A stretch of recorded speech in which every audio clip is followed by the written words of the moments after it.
Hi Alana, thank you for emailing me last week. I apologize that I did not respond to you sooner. You were asking what you can do to prepare or understand the material that we'll be talking about in class tomorrow, which will be the 26th, Tuesday the 26th. I think what I would suggest is that you spend some time uh, reading. Be sure that you read the Research Strategies book, pages 95 through 118. I think it would also be helpful if you looked at the APA manual, section 10.2 and 10.3. And we've got the pages here, if you can see that, 321 through 329. That would help you because those pages talk a lot about using controlled vocabularies to search for books and articles, which is what we'll be talking about tomorrow. We'll talk about controlled vocabularies, what those are, and I would suggest that you watch this 6-minute video about controlled vocabularies, what they are, and I'd suggest that you take a look at this Library of Congress authorities. Uh, One thing that we'll ask students to do is to open this up and do a quick search. So this is where you can search for established subject headings. The reading will talk about these. The subject headings are another word for that is controlled vocabulary. They're terms that librarians or people in the Library of Congress have selected as approved subject headings. So every book or article in the databases or our library catalog has an assigned subject heading, and it if it's about global warming, then we might say this is global warming, and that could possibly be the subject heading. So the trouble with this, as William Bagke says, is that we don't get to pick the subject headings.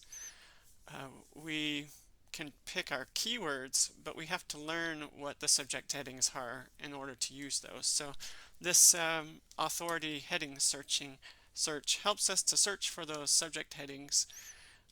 So one example that I might show in class tomorrow is goobers, right? And this might be an example in the book. So goobers, it says there are 0 bibliographic records. There's a button that says references.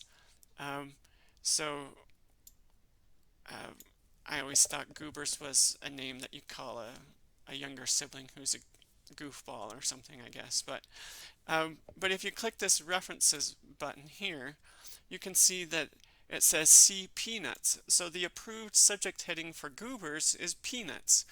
I guess there are some people in the world that call peanuts goobers or peandas or something. So there are lots of words for peanuts actually. But when you click on that link that I just did, let me take you back here. So there's information for peanuts, authority record. So if we click on this link, peanuts, this is a link, it takes us here and you can search and you can see that there are all these other terms that people might call peanuts, like monkey nuts, ground nuts, grass nuts, goobers, earth nuts, pindas, pinders, Arachis hypogea, right? So if you search for those in the subject headings, it will say see peanuts because peanuts, that's the approved subject heading, right? Um, so we want you to search for your subject. It could be if you type in Alzheimer's. I don't remember what your topic is. We'll see if this brings up. It says Alzheimer's and Dementia Services of Memphis.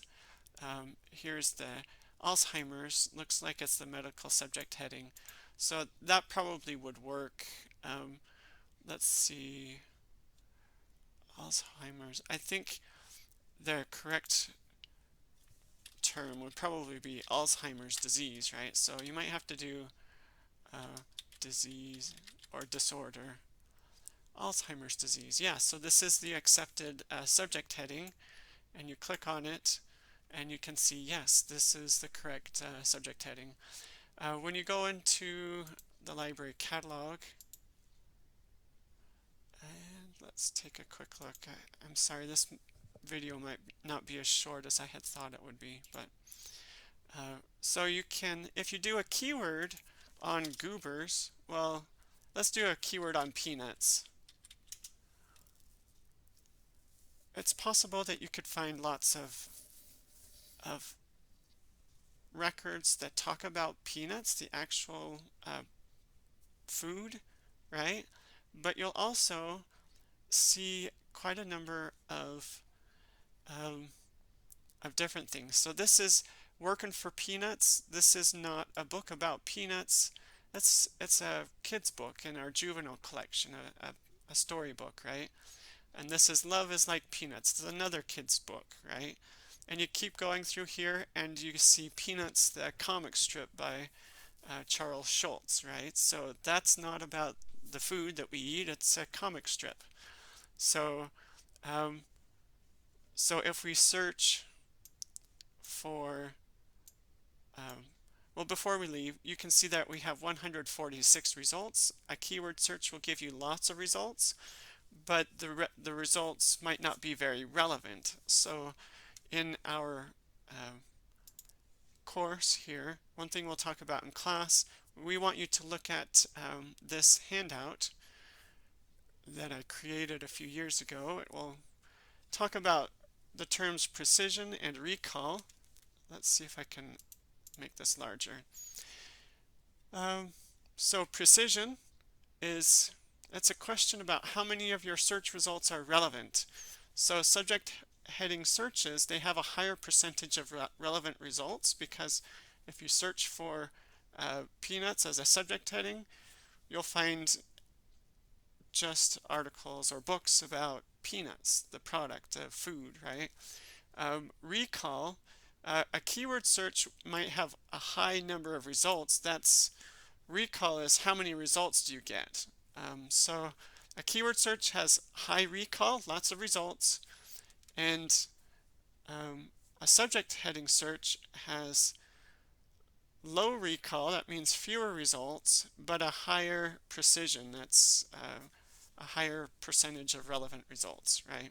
So we want you to look through these other definitions. We've got known item searching and concept searching. Known item searching is when you search for the author or the title. You already know the item that you want to find, and you go to the catalog. I want to look for The Adventures of Huckleberry Finn, and you search by the title or the author, right? Concept searching is, I don't know which books I want to find. I just want to find a book about Alzheimer's disease, right? So you type in a keyword search using Alzheimer's disease as your keywords, and you find books about Alzheimer's disease and other books, maybe even some novels about people that have had Alzheimer's disease. Also, subject headings, subject searching, assigned subject searching is also a concept search. It's just a different type. You're searching the subject headings, right? So let me go back here real quick, and we'll demonstrate a subject search. And we'll use peanuts as our term. You can use peanuts as a subject search or a keyword search. Now, when we do this, you'll see that we have these different options, right? We've got peanuts, a bibliography. We've got peanuts. There are 16 results here. There are even 10 results about peanuts, law, and legislation. So apparently Congress or states have published laws about producing peanuts or something. That could be interesting to look at, maybe, but or not. So we've got 16 results, and all of these results should be about peanuts and growing peanuts, the food, the production, and stuff, right? So, you know, there could be books that provide you information about the nutrition of peanuts and so forth, right? The product. I do like peanuts. Anyway, so that's kind of what we'll be talking about tomorrow. And so At the end of class, we'll probably have students fill out these surveys. You can do these starting after 11 o'clock tomorrow. Um, if we don't get to it in class tomorrow, we'll do it as a class on Thursday. And then if you look at the end of week 6, we do have this quiz. And so let me see. It hasn't opened yet, but let me see if I change what it is. I can change this. So the quiz will look like this, and we'll have students do it during class. So this is something you might have to do on your own. So this week's reading assignment talked a lot about controlled vocabulary. Using controlled vocabulary or assigned subject headings can help researchers find relevant sources of information faster. In the space provided below, identify one or more subject headings related to your research question this semester.